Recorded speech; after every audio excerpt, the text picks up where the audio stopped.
Thank you, Mitch. Now, believe it or not, we are midway through November. It's crazy. I don't know how we got here, but that also means that we are midway through Movember. Over my left shoulder is Beaver Stadium. I'd say that's about a football throw away. I think I could hit that in midair. For the third time in 4 years, and I think whenever Penn State rolls these uniforms out, it's very important to look back at the history behind these uniforms, the different eras, players, teams that are reflected in all the different elements of them. It's a little bit windy, but I'm still in short sleeves in late October, so it's all good. But I am here outside of Gate A, the home of Nittanyville. Oh, I don't know if I could do a tour if I were to move this camera around. I said this before the show. This would be just slop. This is my bedroom right now in North Wales, Pennsylvania. But yeah, you can take the man out of Pagula. Can't take Pagula out of the man. There's going to be a ton of snacks, which is my personal favorite. And Mitch, I hope that there's some hot chocolate involved somehow, because it's nippy out here. This is definitely football weather. I think some hot chocolate could definitely go a long way. As you see in a live shot across the street from the ice arena from Pagula is the Bryce Jordan Center. This is going to be the spot today. As Steve Jones said, the men's team is kicking off their 125th year. Got to give a lot of props to Penn State men's hockey for all they're doing to raise awareness. And I'm going to stand in solidarity with the players. I can't grow a mustache, unfortunately, and you wouldn't be able to see it because I'm wearing the mask. There we go. The Nittany Lions on there, honoring their history in a very unique way once again today, Mitch. All right, Connor, go ahead inside. I know that it's starting to rain out, so go cover that computer up and get inside. I appreciate that. Yeah.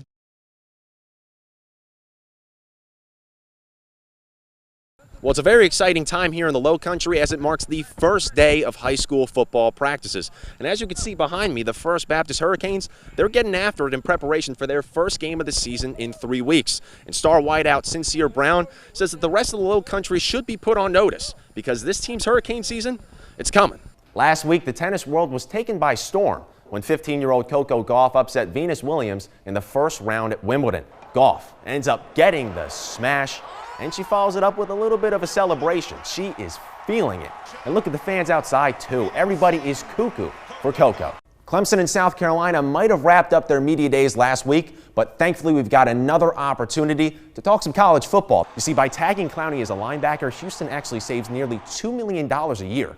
Clowney has already missed out on OTAs, minicamps, and he might miss all of training camp over the disparity in pay. But he was also the head coach of the AAF football team, the Orlando Apollos.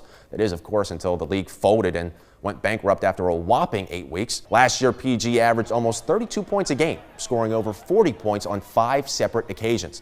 And it's safe to say some of the current Trojans are excited for what's to come offensively. Apparently, even LeBron James and Anthony Davis will be sitting courtside at the Thomas & Mack Center. You can catch the opening tip at 9:30. That's your look at sports. I'm Connor Griffin.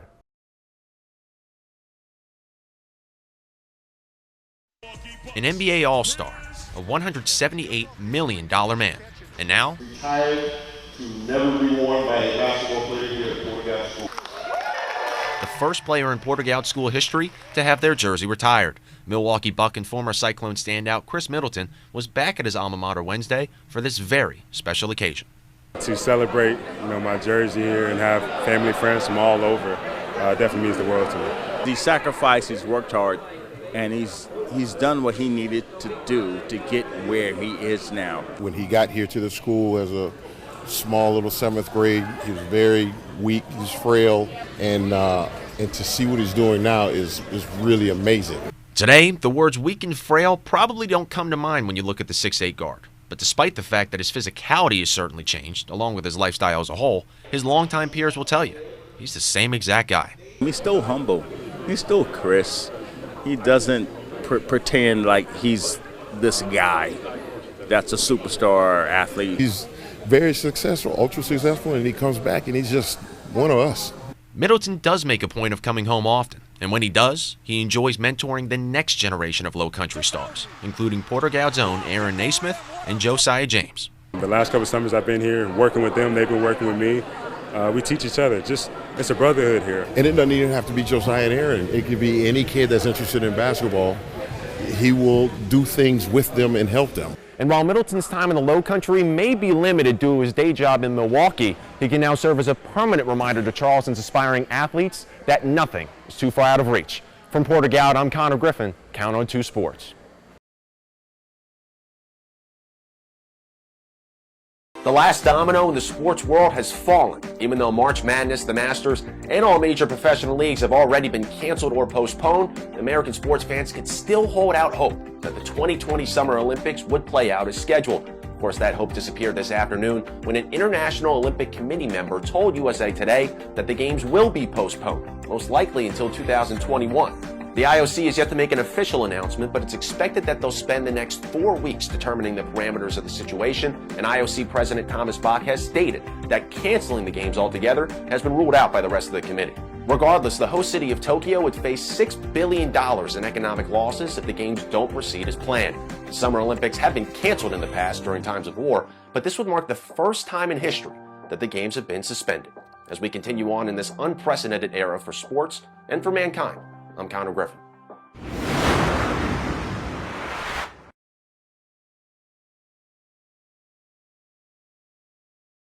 All right, folks, we're about to get underway at the Bryce Jordan Center. It's Penn State tipping off against Maryland in men's hoops. We will have the call for you right here at Innovation Park. Griffin. They squared off last night.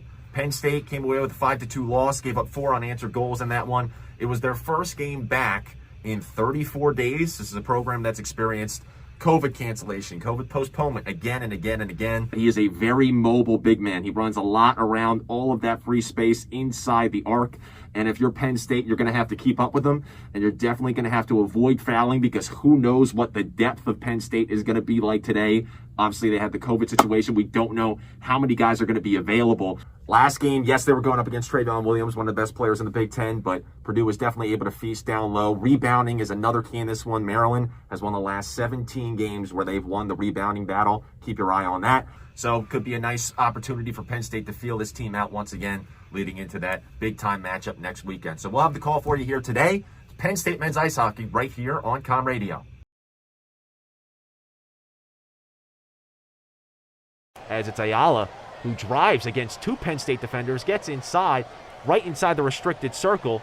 He elevates for 2. It's going to look like a foul on John Hara as he elevated, tried to get up a contested layup, and Hara went straight up. Maybe it was Jamari Wheeler coming from behind who maybe tried to poke at it. I don't know. That's what it looked like. It was hard to tell initially. There's a lot of traffic down there, but nonetheless, Ayala's going to get to go to the line and try to sink these 2 free throws to not the game. 13 points for Ayala on 5 of 8 from the field. 3 rebounds also in this one. He knocks down the first one. He's got a very interesting free throw release. I can't really describe it, but the balance he utilizes to get the shot off, it's not something that you see a whole lot of in college basketball. But it works. Hits the first one, hits the second one. And as you said, yeah, we're knotted up right now at 32. 13:45 remaining here. As it is going to be Wheeler who dribbles it off the screen of Hara. Hara seals inside, looking to get the ball down low. Penn State can't get it to him, though. It's Myron Jones who has it on the far wing. Comes all the way around to the near wing to Brockington. Brockington now uses a screen from Hara. Gets up another contested long 2-point jumper, and he's fouled in the process. Looked like he was fouled on the way down, and he's going to go to the line for 2. Yeah, Isaiah Brockington's been getting really fancy with the dribbles today. He's not hesitating to pull up.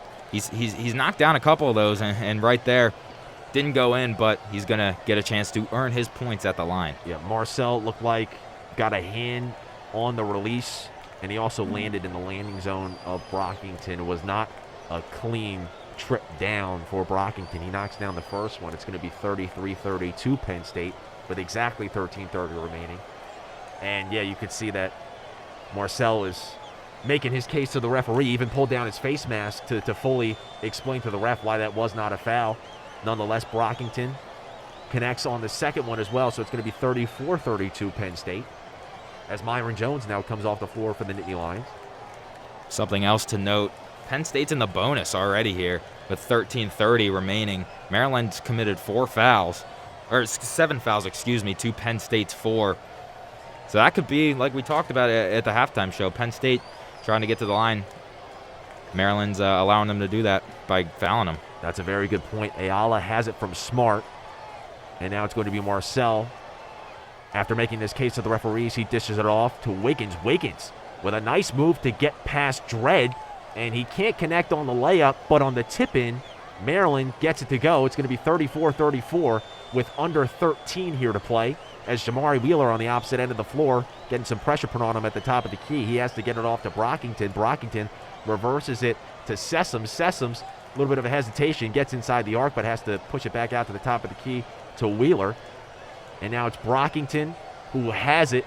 Little shimmy, gets to the free throw line, puts up a jumper. That's not going to fall, but Hara, once again on the offensive glass, comes up with a nice rebound, and he's fouled in the process. Yeah, there he is, John Hara. 2 big offensive rebounds so far in this second half. We talked about, winning the rebounding. The battle on the boards would be something to put some emphasis on in this second half. Penn State was down 4 in that category at halftime. Now they're up 5, 26 rebounds to Maryland's 21. So that's a good sign, and right there is led by the big man, John Hara. He was going up against 3 black shirts, but he comes up with the rebound. And now Sessoms off the inbound, drives inside, floater, gets it to go right outside the restricted circle, and Penn State now retakes the lead 36-34, 12-15 remaining here to play in this one at the Bryce Jordan Center. Maryland on the opposite end of the floor. It's Ayala who gets it to the far wing. It's going to be Wiggins who drives inside with the left hand. Nice dish inside to Marcel, and he elevates with 2 hands, throws that one down, and we're knotted up at 36. 12 remaining. Sessoms trying to get it inside to Buttrick, who's checked in for Hara. Not going to work. Penn State has to reverse it all the way to the near corner, but now they get it out to the far wing, cross court. It's going to be Sessoms dribbling with the right hand. Has to hand it off to Wheeler. Wheeler, with under 10 on the shot clock, has to dribble inside, puts a move on Hart. Now has to get it out to Buttrick. Buttrick, you got to put something up, and they're not going to get it off, or they will. That one was close, but Jamari Wheeler, off a last-second feed from Trent Buttrick, puts up a corner 3, and he connects, so it's 39-36. I really did not think they got that off in time. Meanwhile, Maryland on the opposite end of the floor, they put up a quick 3. That was Aaron Wiggins. That's not going to go. It was long. Penn State comes up with a board, and now it's Sessoms at the top of the key. Again with the right hand, dribbles inside, spin move, gets inside the paint, but has to kick it back out to Wheeler on the far wing. Wheeler gets inside, kicks it now to Sessoms, right back to him. Sessoms looking to get past Wiggins. He does. Spins, puts a nice hook over top of Wiggins, but that's going to go far left. Not going to fall right there. Still 39-36, 10:45 remaining as Maryland brings it past the timeline, and it's Ayala trying to set something up for the Terrapins. Marcel has it. Sessoms guarding. He gets past Sessoms. Dish it out to Ayala, but it looked like before the pass there was a blocking foul, it seems like. Blocking foul or a charge. Can't make out exactly what that was, but I guess we're not going to see a replay. We're going to go to a commercial break. We got a media timeout, but we'll be right back after these words.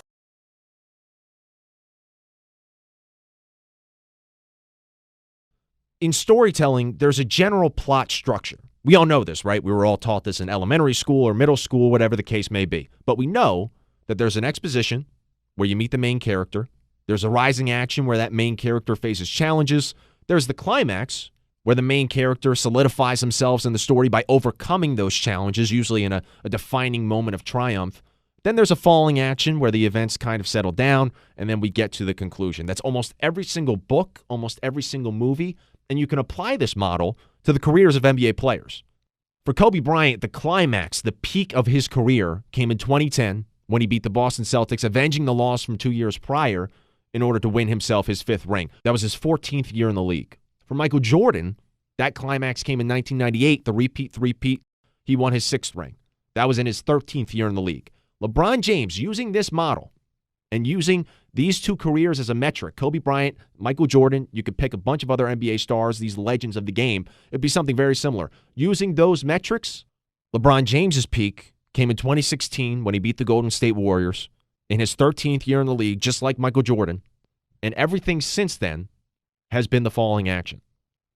Think about that for a second. Everything since then has been the falling action. Kobe Bryant's falling action involved getting swept out of the conference semifinals in 2011. Then in 2012, they lost in the conference semifinals in 5, and Kobe did not make the playoffs the rest of his career. Michael Jordan's falling action, I mean, let's face it, it was playing golf for a few years, and then he came back to the NBA for 2 mediocre seasons with the Wizards that we just don't talk about. That was his falling action. What LeBron James is doing after the climax, after the peak of his career, is unprecedented. In the playoffs, he's averaging 31.5 points a game, 9.7 rebounds, and 8.5 assists since 2016. He's been to 3 more finals. He just won his 4th finals MVP with his 3rd different team.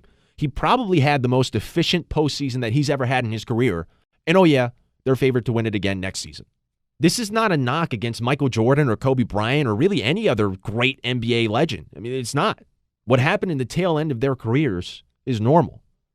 LeBron James is not normal. He is refusing to end his story. So today marks the 1-year anniversary of the most devastating moment in my Philadelphia sports fan life. And with that being said, we're not going to show the end of this play.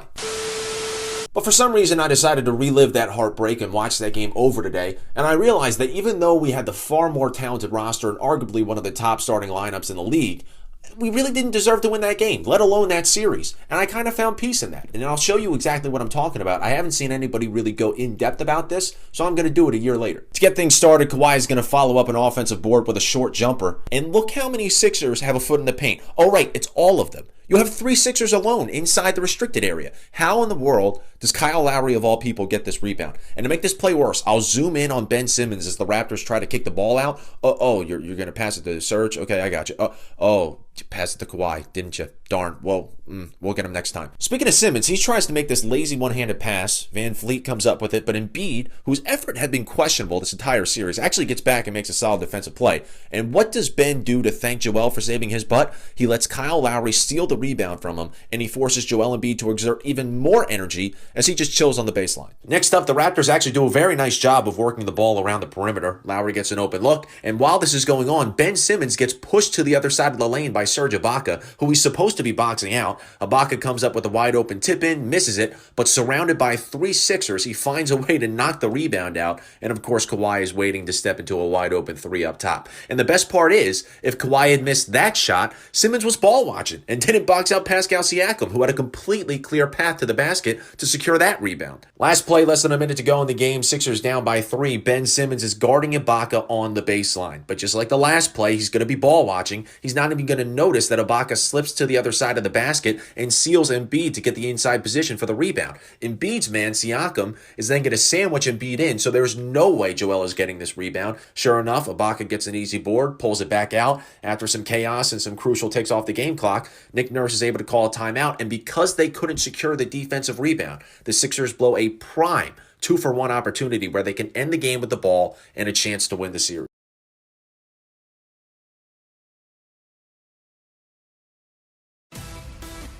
It's Thon Week here at Penn State, and CommRadio will be bringing the event to you on Sunday. But we also have a full week slate of sports coverage coming at you. Kicking it off on Thursday is men's basketball, as the Nittany Lions try to rebound against 4th-ranked Ohio State. That game is set to begin at 8 p.m. in the Bryce Jordan Center. The women's volleyball team returns to Rec Hall for a series with Indiana this weekend. We'll have the call for both matches, the first one starting at 7 o'clock on Friday, and the second one starting at 6 o'clock on Saturday. Sunday is the big one. Starting at 2 p.m., we'll have live coverage of Thon 2021. And while Thon might be different this year, our CommRadio news department is still bringing you breaking news, in-depth features, and so much more.